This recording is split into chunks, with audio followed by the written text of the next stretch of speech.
حبيبي البارحه احنا اول ما صار عندنا انفجار ما سمعنا صوت، لان قوه العصف وصارت حتى ضباب الدنيا ظلمه صارت.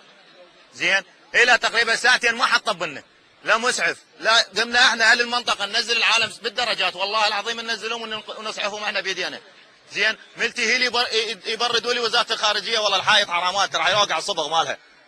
شو اذا العراقيين اصبحوا عبء ثقيل على الحكومه هجروهم.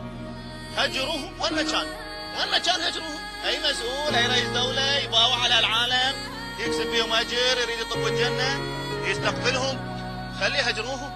ترى جاي يصير قتل جماعي. لا تكسر كان ولا تكفيري، لا حد يدعي. هاي كلها احزاب على مود هاي الحكومه تمشي وتصير واحد قامت عن كل الاحزاب بيناتهم على مود تجي حكومه اللي تصعد. وشنو من الضحيه الشعب العراقي. مشكلته اجل الدنيا جنسيته عراقي، لو روح يموت احسن لا يموت.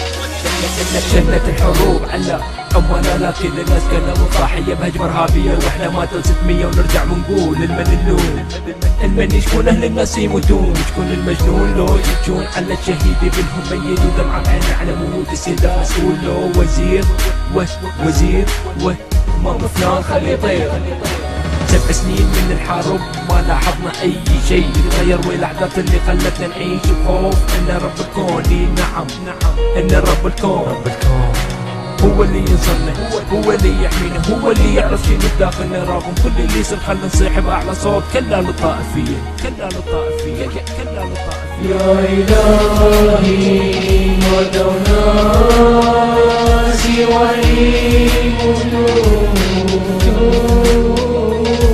أرجوك ارحمهم يا رب الكون. صار احنا زي ما نقول ليش احساسك ينتظرون كلهم اهلك تجي لبيتك ما يدرون. هذا اليوم لا يشوفوك ولا يشوفوا منك، لكن هي روحك اللي تشوف اخوك يدور عليك ما يسمع له خبر ويصيح لناس اخوي انتحر ولا غدر، لكن انت ما منتحر ولو غدر حالك حال الناس اللي ما تدراسك بحالة انفجر. الله اكبر على هذا الذبيح ببلد خلانا نعيش بقهر يا عالم بدل. هالعراق من سنين بعشين كنا هواي ايد بايد مرتاحين، لكن على غفله اذا ما عشنا مع الاسف الانسان بهالبلد حاله حال هذا الجانب بالكتل ونقول الله يرحمه ونقول الله يعين اهله، لكن نبكي من نعيش القصه ونعيش الحقيقه.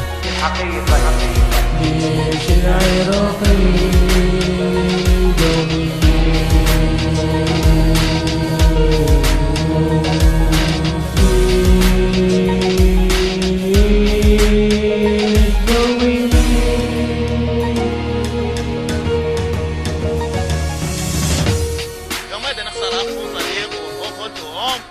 وابن المن لا تقدرون على حكومه. طلعوا برا.